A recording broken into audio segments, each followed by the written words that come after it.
Good morning, students. How are you all?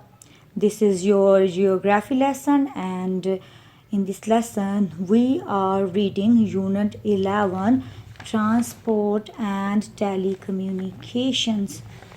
Students, as we are discussing about transport and communication sector. Students, transport and communication sector plays a significant role in the socio-economic development of the country. An efficient transport system with modern infrastructure is considered an economic factor of production. The most common modes of transportation are roads and highways, railways, rivers, canals, seaports, etc. Students, as we talk about the road transport, if we talk about road transport, roads are the most important segment of infrastructure in any developing country. The rapid development and economic well being is dependent on the road networks. The road network in Pakistan carries over 96% of inland freight and 92% of passenger traffic. And we can say undoubtedly the backbone of the economy. Students, if we study about the population of Pakistan, about 63% of our population lives in villages.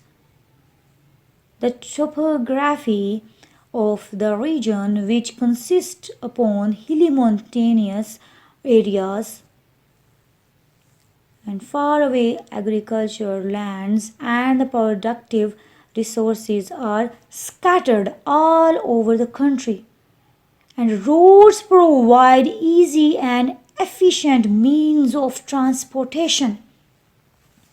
Roads provide easy and efficient means of transportation.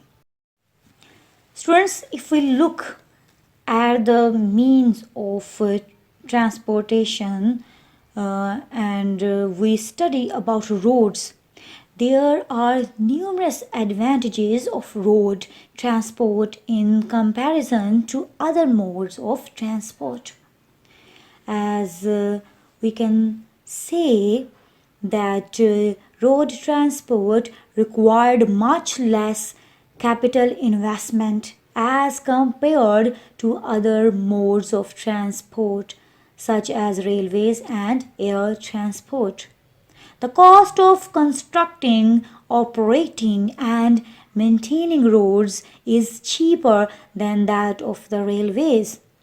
Roads are generally constructed by the government and local authorities, and only a small revenue is charged for the use of roads.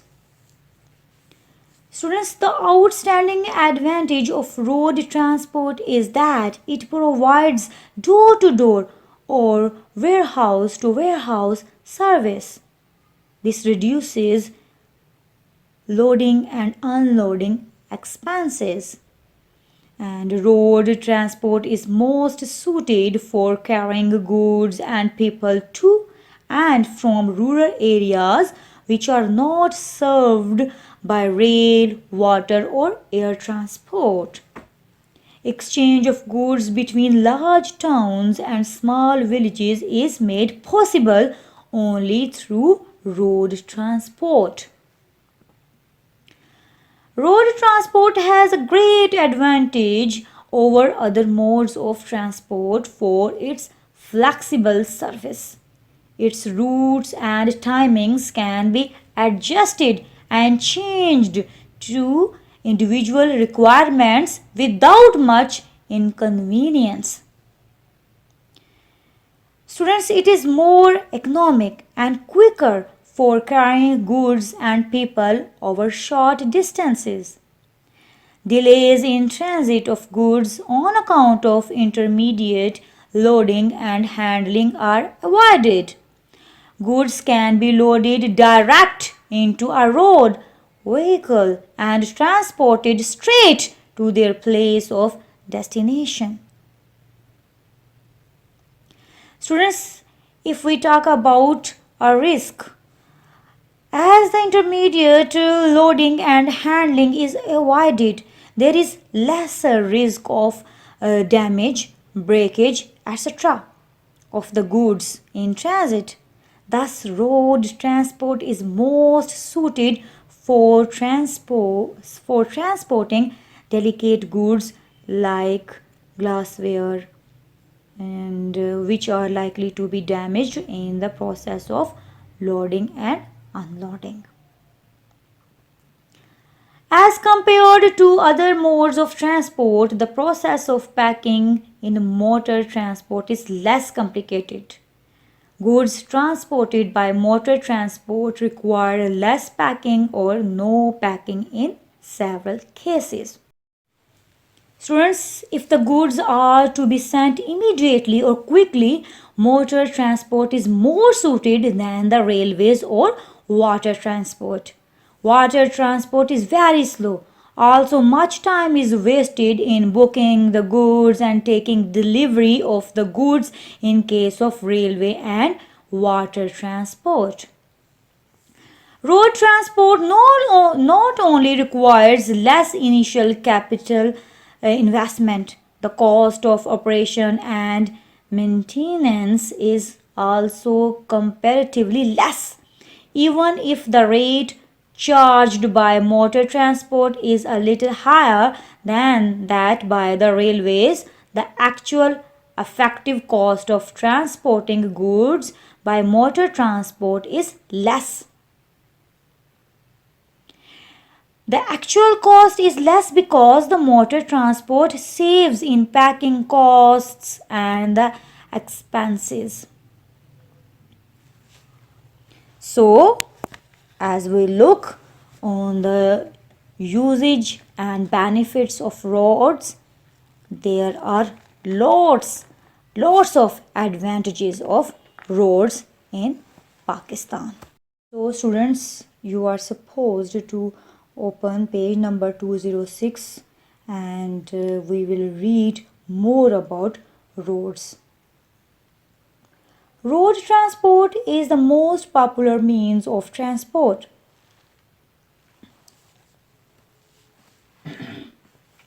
Students, as I have told you already in the beginning of the lesson, that road transport is the most popular, most famous and convenient means of transport in Pakistan.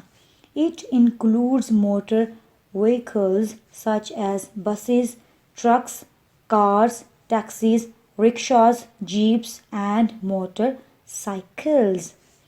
Road transport carries 82% of the total passenger traffic and 54% of the total freight traffic in the country. Students, it means that heavy amount and a number of high number of population use roads to move from one place to another. Similarly, goods and heavy loads are transferred from one place to another from the way of roads. The total network of roads is approximately 1,18,836 kilometer as according to 1998 to 99 and 1,18,1904 kilometer are metalled roads with 63,642 kilometers not being metalled. However, the road density is still quite low. Density, the volume of material, substance. In the rugged areas of Balochistan and Khyber Pakhtunkhwa, the road network is little developed. Students, due to uneven and rocky surface, it is not easy to develop road network. So, in most of the areas of Balochistan and Khyber Pakhtunkhwa, there is less network of roads. Figure 11.9 shows that the road network is denser and spread over a greater area than the rail and air network. Students, if you look at the figure 11.9, there are different lines here. As green lines show to major highway, black lines show to other roads, and red traces are used for motorway. As we look at the map, there is vast network of roads all over Pakistan. And it is especially dense on the plains of Punjab and on the plains along both sides of the Indus in Sindh. As we can say, the areas in Punjab and Sindh are very even areas. The land is plain. There are no rocks and no hilly areas located in these provinces. So there is a huge, a vast road network. Cities like Peshawar, Lahore, Hyderabad, and Karachi are connected by the national highway. So these are the areas, these are the cities that are connected through national highway. In Balochistan, the road transport system has very low density because of the general rugged landscape and a lack of investment. Students, in Balochistan, there are two problems related to road network. One is uneven surface and the other is lack of investment. There is no investment in this sector. Roads are not developed due to the inefficient work and shortage of investment in this sector. Recently, the National Highway Authority has undertaken a development program that includes dualization of the Karachi Lahore Peshawar Turkham Highway N5 and the construction of bypasses. Students, dualization means two parts. So there is a plan, there is a program about two parts to construct the roads with two parts of the Karachi Lahore, Lahore Peshawar, Peshawar Turkham Highway N5, and the construction of bypasses. So, in the hilly areas, it is very difficult to build roads. They reach the main districts e.g. Swat, Di, Chitral, Gilgit. Figure 11.11 shows the part of old Silk Route which is now called the Karakoram Highway, which links Pakistan and China through the Punjab Pass and has been developed during recent years to carry out trade and diplomatic relations between Pakistan and China. Students, as we see figure 11.11, there is the picture of northern part of the Karakoram Highway, and it is closed due to winter snowstorm, and it is not easy to move from the blocked road. So the photograph shows Karakoram Highway at Hanjra Pass, which connects Pakistan with China. This is uh, the road that links China or connects Pakistan with China. Students, due to the climate change and snow falling, it is not easy to move from that places due to the blockage and due to the snow falling.